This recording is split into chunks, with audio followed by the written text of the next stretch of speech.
final instructions and greetings.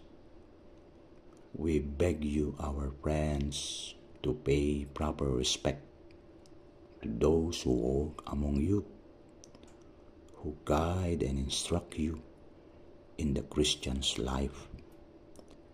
Treat them with the greatest respect and love because of the work they do. Be at peace among yourselves.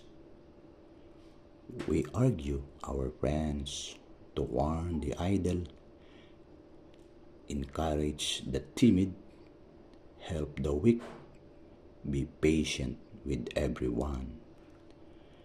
See that no one pays back wrong for wrong, but at all times make it your aim to do good to one another and to all people.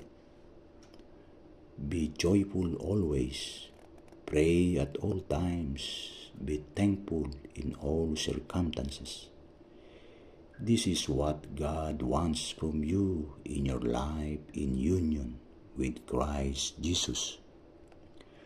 Do not restrain the Holy Spirit. Do not despise inspired messages. Put all things to the test. Keep what is good and avoid every kind of evil.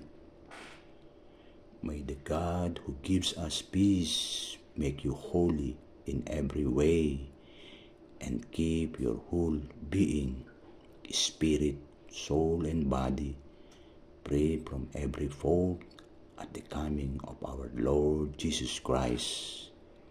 He who calls you will do it because He is faithful. Pray also for us, friends. Greet all the believers with the kiss of peace. I argue by the authority of the Lord to read this letter to all the believers. The grace of our Lord Jesus Christ be with you.